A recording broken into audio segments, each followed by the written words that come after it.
ചേരുന്നുണ്ട്. നവമി, നമ്മൾ നേരത്തെ സൂചിപ്പിച്ചതുപോലെ തന്നെ ഈ വിഷയങ്ങളിൽ കൂടുതൽ മുഖങ്ങൾ വ്യക്തമാകുന്നുണ്ട് എന്നുള്ളതാണ് ഏറെ പ്രധാനപ്പെട്ട കാര്യം.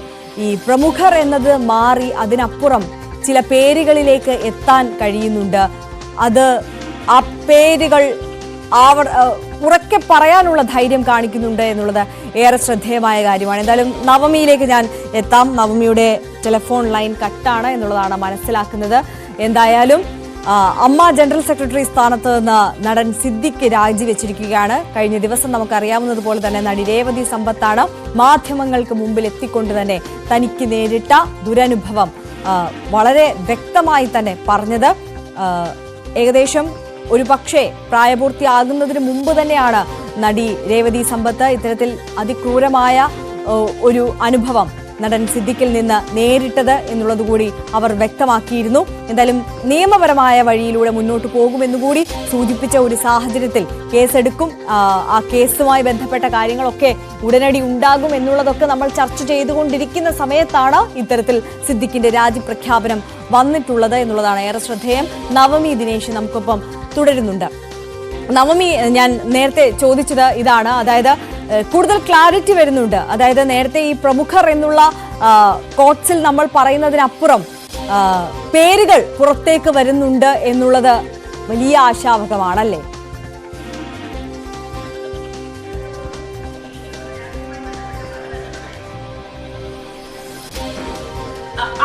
ആശങ്കപ്പെടേണ്ട കാര്യമില്ല. കാരണം അത് പുറത്തു വന്നേ മതിയാകൂ. ഇത്രയും വർഷമായി ഈ നടിമാർ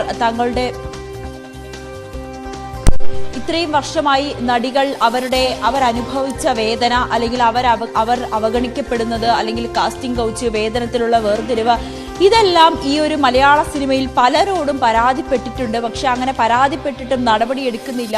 വീണ്ടും ഇത് ആവർത്തിച്ചുകൊണ്ടേയിരിക്കുന്നു. ഇനി പരാതിപ്പെടുന്നത് എന്തിന് എന്നുള്ളൊരു ചോദ്യത്തിൽ പലരും പിൻവാങ്ങുന്നു. സിനിമാ മേഖലയിൽ തന്നെ അവർക്ക് വിലക്ക് ഏർപ്പെടുത്തുന്നുണ്ട്. സിനിമാ മേഖലയിൽ നിന്നും അവരെ പൂർണ്ണമായി അവഗണിക്കുന്നുണ്ട്. നമുക്കറിയാം, WCC രൂപീകരിച്ചതിന് ശേഷം എത്ര നടിമാരാണ് മലയാള സിനിമയിൽ സജീവമായിരുന്നത്. ഈ പാർവതി തിരുവോത്ത് തന്നെ എത്ര നല്ല നടിയാണ്. നല്ല ഒരു നമുക്കറിയാം, പാർവതി തിരുവോത്തിനെ കുറിച്ചൊന്നും ഞാൻ പറയേണ്ട കാര്യമില്ല. അവരെയൊക്കെ നല്ല രീതിയിൽ അഭിനയിക്കുന്ന, അവാർഡുകൾ വാരിക്കൂട്ടിയ, ചെയ്ത സിനിമകളെല്ലാം വളരെ നിലപാടുകളുള്ള, ഈ ഏറ്റവും അവസാനം ഉള്ളൊഴുക്ക് വരെ ആയിക്കോട്ടെ വളരെ രീതിയിൽ പ്രശംസ പിടിച്ചുപറ്റിയ ഒരു അഭിനയമാണ് പാർവതി തിരുവോത്തിന്റെ. അതായിക്കോട്ടെ റിമ കല്ലിങ്കൽ ആയിക്കോട്ടെ. റിമ കല്ലിങ്കൽ ഈ വെള്ളി വെളിച്ചത്തിൽ വന്ന് അഭിനയിച്ചതിന് ശേഷം പിന്നീട് അവർക്കൊരു സിനിമയുണ്ടായിരുന്നില്ല.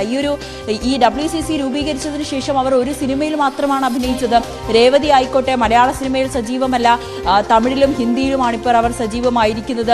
അതിനിപ്പുറത്തേക്ക് അഞ്ജലി മേനോൻ എന്ന ഡയറക്ടർ, അവർക്ക് ഒരു സിനിമയോ 2 സിനിമയോ മാത്രമാണ് അതിനുശേഷം അവർക്ക് ചെയ്യാൻ ലഭിച്ചത്. അങ്ങനെ ഈ WCC രൂപീകരിച്ചതിന് ശേഷം അവഗണിക്കപ്പെട്ട നടിമാർ, അത് എത്ര തന്നെ അമ്മ സംഘടനയോ അല്ലെങ്കിൽ സിനിമയിലെ മറ്റുള്ളവർ അവഗണിക്കപ്പെട്ടിട്ടില്ല, അല്ലെങ്കിൽ ജോമോളിനെ പോലെ ഞാനും സിനിമയിൽ നിന്ന് മാറി നിന്നിട്ടുണ്ടെന്ന് പറയുന്നതിനപ്പുറത്തേക്ക് ഇതാണ് വസ്തുത. WCC പോലുള്ളൊരു സംഘടന രൂപീകരിച്ചതിൽ, അല്ലെങ്കിൽ താൻ നിലപാട് പറഞ്ഞതിൽ താൻ ഒഴിവാക്കപ്പെട്ടിട്ടുണ്ട്, അല്ലെങ്കിൽ തങ്ങളുടെ അവസരങ്ങൾ നിഷേധിച്ചിട്ടുണ്ട് എന്ന് തുറന്നു പറഞ്ഞ് മിണ്ടാതെ പോയ പല സ്ത്രീകളും ഇപ്പോൾ പുറത്തു വന്നിരിക്കുകയാണ്. അത് ആ ഒരു ധൈര്യം, ഇനിയും തങ്ങൾ മിണ്ടാതിരിക്കില്ല എന്ന് പറഞ്ഞ് അവർ പുറത്തേക്ക് വരണം. അവർ പുറത്തു വന്നുകൊണ്ടിരിക്കുകയാണ്. ഈ ഒരു രഞ്ജിത്തോ സിദ്ദിഖിലോ മാത്രം ഒതുങ്ങുന്നതായിരിക്കില്ല ഇത്തരത്തിലുള്ള ആരോപണങ്ങൾ. ഇനിയും ആരോപണങ്ങൾ ഉണ്ടാകും.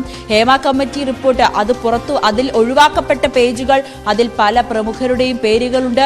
തെളിവ് സഹിതം ഈ നടിമാർ ഹാജരാക്കിയിട്ടുണ്ട്. ഇതെല്ലാം പുറത്തു വന്നേ മതിയാകൂ.